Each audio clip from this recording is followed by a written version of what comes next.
ಬಾಗಲಕೋಟೆ ಜಿಲ್ಲೆಯಲ್ಲಿ ಇವತ್ತು ನಿನ್ನೆ ಛತ್ರಪತಿ ಶಿವಾಜಿ ಮಹಾರಾಜರ ಮೆರವಣಿಗೆ ನಡೀತಾ ಇತ್ತು. ಆ ಮೆರವಣಿಗೆ ಮೇಲೆ ಮುಸ್ಲಿಂ ಮತಾಂಧರು ಕಲ್ಲು ತೂರಾಟ ಮಾಡಿ ಶಿವಾಜಿ ಪ್ರತಿಮೆಗೆ, ಆ ಕಟೌಟ್ಗೆ ಅವಮಾನ ಮಾಡಿರ್ತಕ್ಕಂಥ ಘಟನೆ ಇಡೀ ರಾಜ್ಯದಲ್ಲಿ ಉದ್ವಿಗ್ನಗೊಂಡಿದೆ. ಛತ್ರಪತಿ ಶಿವಾಜಿ ಮಹಾರಾಜ್ ಅವರು ಹಿಂದೂ ಧರ್ಮದ ಸಂಘಟನೆಗೆ, ಉದ್ಧಾರಕ್ಕೆ ಕೆಲಸ ಮಾಡಿದಂಥವರು. ವಿಶೇಷವಾಗಿ ಮರಾಠ ಜನಾಂಗ ಶಿವಾಜಿಯನ್ನು ದೇವರ ರೀತಿ ಪೂಜೆ ಮಾಡ್ತಾರೆ. ಆದರೆ ಶಿವಾಜಿ ಇಡೀ ಹಿಂದೂ ಸಮುದಾಯಕ್ಕೆ ಒಂದು ಸಂಕೇತ.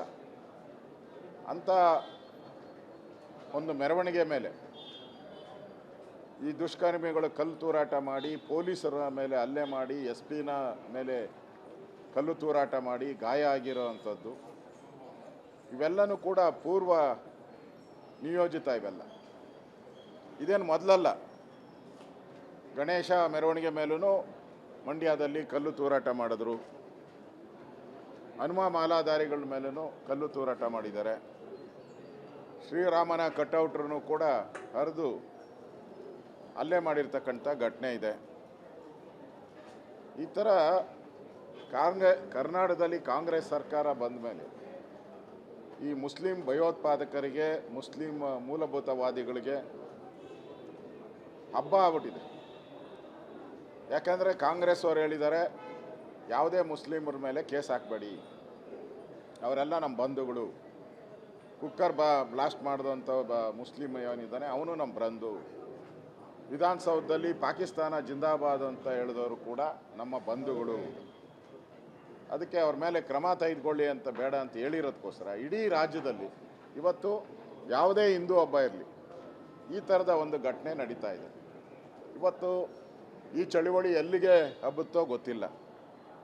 ಇದು ಬಾಗಲಕೋಟೆಯಿಂದ ಬೆಳಗಾವಿಗೂ ಹಬ್ಬೋದು, ಕಲಬುರಗಿಗೂ ಹಬ್ಬೋದು, ಬೆಂಗಳೂರಿಗೂ ಹಬ್ಬೋದು. ಶಿವಾಜಿ ಆ್ಯಕ್ಚುಲಿ ಕರ್ನಾಟಕದವರು. ಅವ್ರ ತಂದೆ ಇದೆ ಗವಿಗಂಗಾಧರೇಶ್ವರ ಇದೆಯಲ್ಲ, ದೇವಸ್ಥಾನ ಕಟ್ಟಿದವರು ಅವರೇ. ಅವ್ರ ಪೂರ್ವಜರು, ಅವ್ರ ತಂದೆ ಇಲ್ಲೇ ಇದ್ದಿದ್ದು, ಸಾಮಂತರಾಗಿ ಇಲ್ಲೇ ಇದ್ದಿದ್ದವರು. ಒಂದು ರೀತಿ ಕರ್ನಾಟಕದವರು ಶಿವಾಜಿ. ಅಂಥ ಶಿವಾಜಿ ಮೇಲೆ, ಅವ್ರ ಮೆರವಣಿಗೆ ಮೇಲೆ ಹಲ್ಲೆ ಮಾಡಿರ್ತಕ್ಕಂಥದ್ದು ಇದು ನೇರ ಹೊಣೆಯನ್ನು ಕಾಂಗ್ರೆಸ್ ಅವರು ಹೊರಬೇಕು. ಇವ್ರ ಕಿತಾಪತಿ ಇಲ್ದಿರ ಇಷ್ಟೆಲ್ಲ ಆಗ್ತಾನೆ ಇರಲಿಲ್ಲ. ಇವ್ರ ಕಿತಾಪತಿಯಿಂದನೇ ಇಷ್ಟೆಲ್ಲ ಘಟನೆ ಆಗಿರೋದು.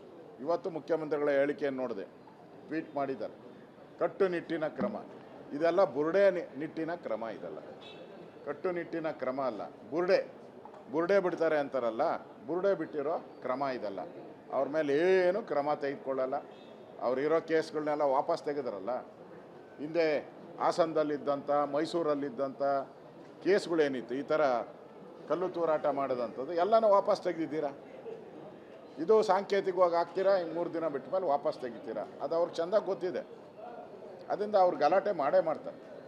ಅದರಿಂದ ಈ ಸರ್ಕಾರ ಹಿಂದೂಗಳ ದ್ವೇಷಿ ಸರ್ಕಾರ. ಇದು ಅಖಂಡ ಹಿಂದೂಗಳು, ಯಾರು ದಲಿತರಿದ್ದಾರೆ, ಯಾರು ಹಿಂದುಳಿದವರಿದ್ದಾರೆ, ಯಾರು ಮುಂದುವರೆದಿದ್ದಾರೆ, ಎಲ್ಲ ಹಿಂದೂ ಸಮುದಾಯದ ವಿರೋಧಿಗಳಿವರು. ಇವರಿಂದ ಅಲ್ಲಿ ಶಾಂತಿ ಸ್ಥಾಪನೆ ಆಗ್ತೈತೆ ಅಂತ ಏನು ಭ್ರಮೆ ಅಷ್ಟೇ. ಅದರಿಂದ ಇದ್ರ ಬಗ್ಗೆ ಇಮಿಡಿಯೇಟಾಗಿ ಸರ್ಕಾರ ಗೂಂಡಾ ಆಕ್ಟ್ ಹಾಕಬೇಕು. ಇವ್ರ ಮೇಲೆಲ್ಲ ಗೂಂಡಾ ಆಕ್ಟ್ ಹಾಕಿ ಒಂದೊಂದು ವರ್ಷ ಜೈಲಲ್ಲಿ ಇಡಬೇಕು.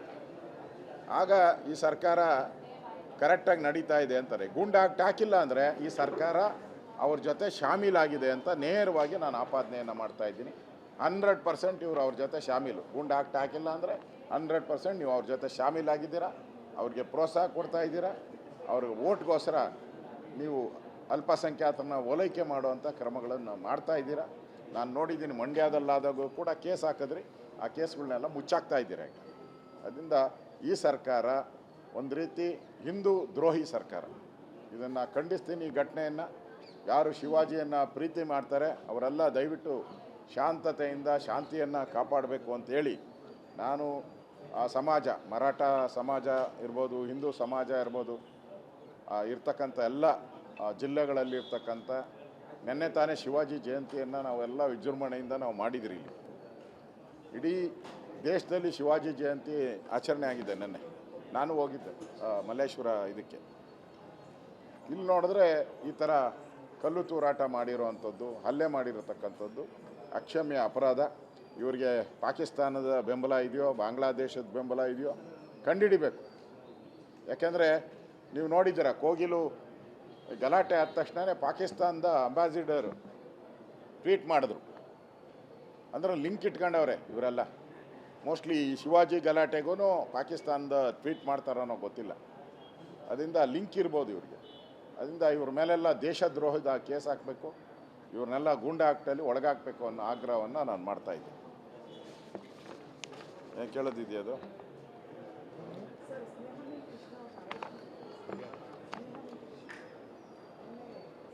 ಸಿಎಂ ವಿರುದ್ಧ ಮುಡಾ ಕೇಸ್ ಇದು ಮಾಡಿದ್ರಲ್ಲ ಸರ್, ಸ್ನೇಹಮಯಿ ಕೃಷ್ಣ ಅವ್ರನ್ನ ಅರೆಸ್ಟ್ ಮಾಡಿದ್ದಾರೆ. ಮಾತಾಡ್ತೀನಿ, ಇವಾಗ ಮಾತಾಡ್ಬಿಟ್ಟು ಹೇಳ್ತೀನಿ. ಗೋವಿಂದರಾವ್ ವರದಿಯನ್ನು ಸರ್ಕಾರ ತಗೊಂಡಿದ್ದಾರೆ, ರಿಸೀವ್ ಮಾಡಿದ್ದಾರೆ. ಆ ಗೋವಿಂದರಾವ್ ಹಿಂದೆ ನಂಜುಂಡಪ್ಪ ವರದಿ ಏನಿತ್ತು, ಆ ನಂಜುಂಡಪ್ಪ ವರದಿಯಲ್ಲಿ ಕರ್ನಾಟಕದಲ್ಲ ಯಾವ್ಯಾವ ಬ್ಯಾಕ್ವರ್ಡ್ ಇದೆ ಅಂತೇಳಿ ಘೋಷಣೆ ಆಗಿತ್ತು. ಈಗ ಗೋವಿಂದರಾವ್, ಪ್ರೊಫೆಸರ್ ಗೋವಿಂದರಾವ್ ಅವರ ವರದಿಯಲ್ಲಿ ಆ ಬ್ಯಾಕ್ವರ್ಡ್ ತಾಲೂಕುಗಳು ಇನ್ನೂ ಜಾಸ್ತಿ ಆಗಿದೆ. ಸೊ ಅವ್ರು ರೆಕಮೆಂಡೇಶನ್ ಮಾಡಿದ್ದಾರೆ. ಅಸಮತೋಲನ ಆಗಿದೆ, ಅದನ್ನು ಸರಿ ಮಾಡಬೇಕಾದ್ರೆ ಹಣವನ್ನು ಆ ಜಿಲ್ಲೆಗಳಿಗೆ ಹೆಚ್ಚು ಅನುದಾನವನ್ನು ಕೊಡಬೇಕು ಅಂತ ಹೇಳಿದ್ದಾರೆ. ನಾನು ಕೂಡ ಪತ್ರ ಬರಿತಾ ಇದ್ದೀನಿ.